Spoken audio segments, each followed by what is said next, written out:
اگر آپ چاہتے ہیں کہ آپ کے گھر میں سکون بھی ہو، رزق بھی بڑھے اور اللہ کی رحمت ہمیشہ آپ کے ساتھ رہے تو یہ ویڈیو آخر تک ضرور دیکھیے گا، کیونکہ آج میں آپ کو نبی کریم صلی اللہ علیہ وآلہ وسلم کی ایک چھوٹی سی سنت بتانے والی ہوں جو آپ کے گھر کی فضا بدل دے گی۔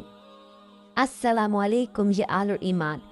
آج میں آپ کے ساتھ ایک بہت اہم اور آسان سنت شیئر کرنے والی ہوں جسے روزانہ اپنانا ہمارے گھر میں سکون، محبت اور رزق میں برکت کا سبب بنتا ہے۔ اکثر ہم لوگ گھر میں داخل ہوتے ہیں، بس دروازہ کھول کر اندر آ جاتے ہیں، نہ سلام کرتے ہیں اور نہ اللہ کا نام لیتے ہیں، اور پھر شکایت کرتے ہیں کہ گھر میں لڑائیاں زیادہ ہو رہی ہیں، دل پریشان رہتا ہے اور گھر کی فضا تھکی ہوئی لگتی ہے۔ لیکن نبی کریم صلی اللہ علیہ وآلہ وسلم نے ہمیں ایک بہت آسان طریقہ سکھایا ہے جو گھر کی فضا بدل دیتا ہے۔ اب طریقہ کیا ہے وہ میں آپ کو بتانے جا رہی ہوں۔ جب بھی آپ اپنے گھر میں داخل ہو، دروازہ کھولنے سے پہلے آپ نے سب سے پہلے بسم اللہ الرحمن الرحیم پڑھنا ہے، کیونکہ حدیث کا مفہوم ہے جب انسان اپنے گھر میں جاتا ہے تو دروازے پر ایک شیطان کھڑا ہوا ہوتا ہے۔ جب آپ بسم اللہ پڑھ کر جاتے ہیں تو وہ شیطان جو ہے آپ کے ساتھ اندر داخل نہیں ہوتا ہے، کیونکہ بسم اللہ کی برکت اتنی ہے کہ شیطان باہر ہی رک جاتا ہے۔ لیکن اگر ہم بسم اللہ نہیں پڑھتے ہیں تو دروازہ کھولتے ہی شیطان ہمارے ساتھ اندر داخل ہوتا ہے۔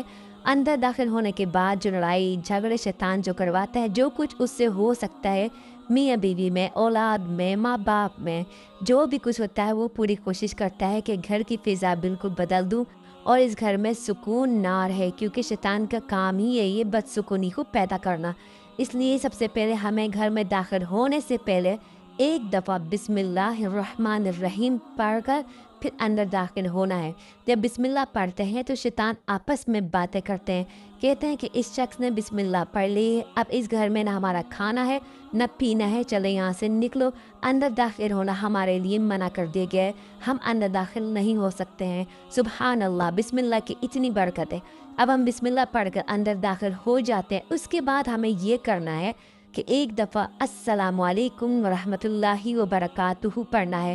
گھر میں کوئی موجود ہو یا نہ ہو، آپ نے لازماً السلام علیکم کرنا ہے۔ اس کی برکت سے گھر میں محبت، الفت پیدا ہوتی ہے۔ اگر گھر میں بیوی موجود ہے تو وہ سلام سنتی ہے تو اس کے دل میں محبت پیدا ہوتی ہے۔ ماں باپ ہوتے ہیں، جب وہ بندے کا سلام سنتے ہیں تو ایک دعا آپ دے رہے ہیں تو وہ بھی آگے سے رپلائی کرتا ہے، جواب دیتا ہے، تو یہ ایک دوسرے کو دعا دینے سے محبت بڑھ جاتی ہے اور گھر میں لڑائیاں نہیں ہوتی ہیں اور زندگی سکون سے گزرتی ہے۔ اس کے بعد تیسرا عمل آپ نے کرنا ہے، سورۃ الاخلاص ایک دفعہ آپ پڑھیں گے تو اس سورت کی برکت سے آپ جو ہے گھر میں مال اور دولت کو آتا ہوا دیکھیں گے۔ سورۃ الاخلاص کی برکت بہت زیادہ ہے، لیکن اگر آپ اس طریقے سے ایک دفعہ گھر میں داخل ہوتے وقت پڑھیں گے، انشاءاللہ اگر آپ کے اوپر کسی کا قرضہ ہے، قرضہ بآسانی اترے گا، اور اس کے علاوہ جو ہے مال دولت اس دروازے سے اتنا آئے گا کہ آپ کو سمجھ میں بھی نہیں آئے گا۔ الحمدللہ یہ والا وظیفہ میں نے خود نے آزمایا ہے اور مجھے بہت فرق محسوس ہوا ہے، قرضہ بھی بآسانی اترتا جا رہا ہے اور اس کے علاوہ گھر میں سکون اور محبت بھی آتی ہوئی نظر آ رہی ہے۔ ضرور اس وظیفے کو کرے گا، صرف بسم اللہ پڑھنی ہے، السلام علیکم ورحمۃ اللہ وبرکاتہ، اس کے بعد ایک دفعہ درود شریف اللہم صلی علی محمد، اس کے بعد ایک دفعہ سورۃ الاخلاص پڑھنی ہے آپ نے۔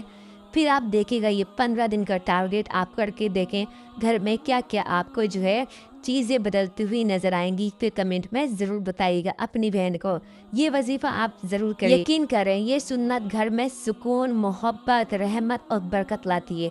برکت صرف مال کا نام نہیں ہے، بلکہ تھوڑے میں گزارا، بچوں کی فرما برداری، دل کی سکونت اور صحت بھی برکت ہے۔ اگر آپ گھر میں داخل ہوتے وقت بچوں کو بھی سلام کریں تو گھر میں رحمت نازل ہوتی ہے، اور ایک مرتبہ سورۃ الاخلاص پڑھ لے تو انشاءاللہ گھر میں فکر و فاقہ کبھی نہیں آیا، رزق میں آسانی پیدا ہو جاتی ہے۔ یہ سب سنتیں چھوٹی لگتی ہیں لیکن ان کی اثرات بہت زیادہ ہیں، بس ہمیں عادت ڈالنی ہے اور ہر روز ان پر عمل کرنا ہے۔ آج سے نیت کریں کہ جب بھی گھر میں داخل ہوں گے پہلے سلام کریں گے، اللہ کا نام لیں گے اور یہ دعا پڑھیں گے۔ اللہ تعالیٰ سے دعا ہے کہ وہ ہمارے گھروں میں سکون، محبت پیدا کر دے اور جو ہے پریشانیوں کو دور کر دے اور گھر میں جو ہے برکتیں نازل کر دے۔